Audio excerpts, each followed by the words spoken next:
Paman magumpisa yung coronation night na ning Mutyaning Kapampangan 2023 anyang Domingo, December 10. No may karamdama ding tao king kilob na ning venue a Brenzigya Convention Center, syudad ding San Fernando, Pampanga.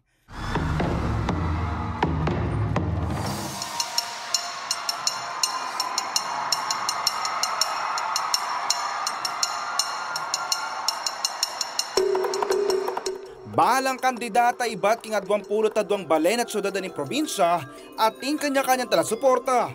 Ela amuking venue present ding pageant fans nung karing pamibale-bale. Miras ng maigit 22,000 ding live viewers ng CLTV36 king online platforms aparte la pa rin menalbeg in digital TV. Lakwas pang Mexican ng kulyora ng tawa niyang rinapano king stage ding 22 lovely candidates para karing karelang opening number. Tikyan na inining karelang introduction kabang makasulot ng culinary theme headdress. At pagmaragol tamong sisig at totobits, syudad ning Angeles! King progresibo nga palit, viva ang Bungiro! Tunes, sugit, deboto ning Gino, Balen, Ararat! Ingatenas ning Pampanga, Villa de Bacolor! Malaguca, Candaba! Luidca, Florida Blanca! Kaibat na ning first set of awards, standout ay Mutyaning Porac, Mutyaning San Luis, Mutyaning Angeles City, Mutyaning Mexico, Mutyaning Lubao, Mutyaning San Fernando pang Mutyaning Santa Rita. Pasibayo na naman packet ding kandidata yung karelang Leg 1, anyang nirampa na ring 22 candidates king swimsuit competition.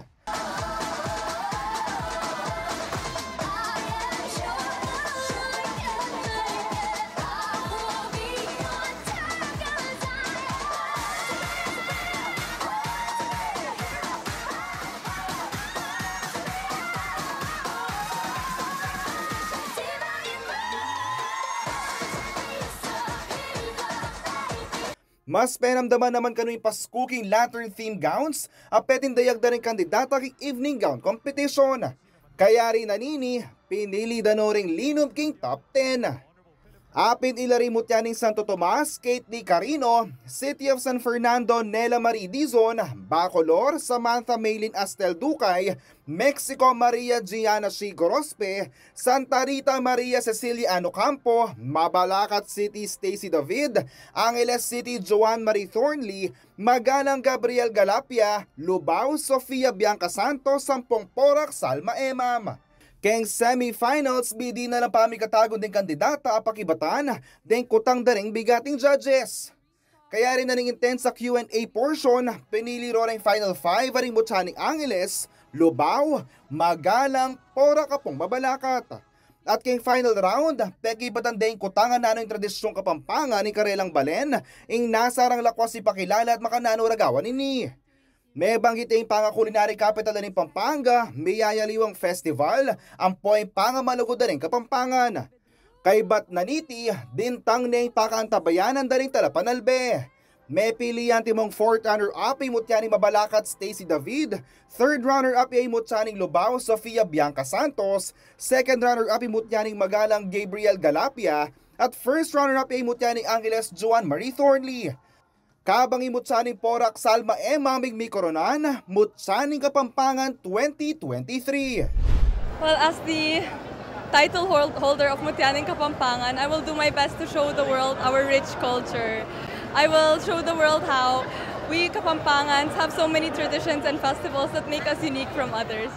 Sakto naman kanu yung pamanyambot ng Emma muling dakala kanong bayang festival kimbalen na ni Porac at makasaw yung mag-promote ka rin.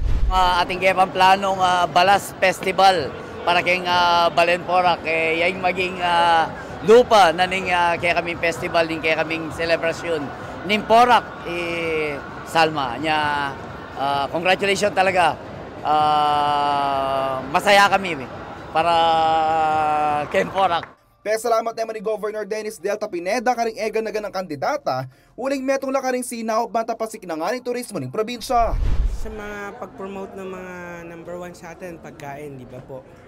saka yung mga historical heritage natin, sa mga churches natin. Marami.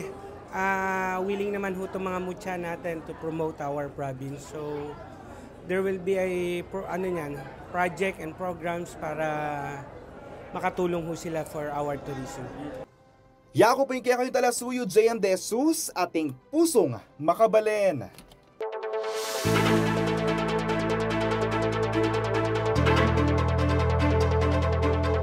Pa man magumpisa ang Coronation Night ani Mutiani Kapampangan 2023, anyang Domingo, December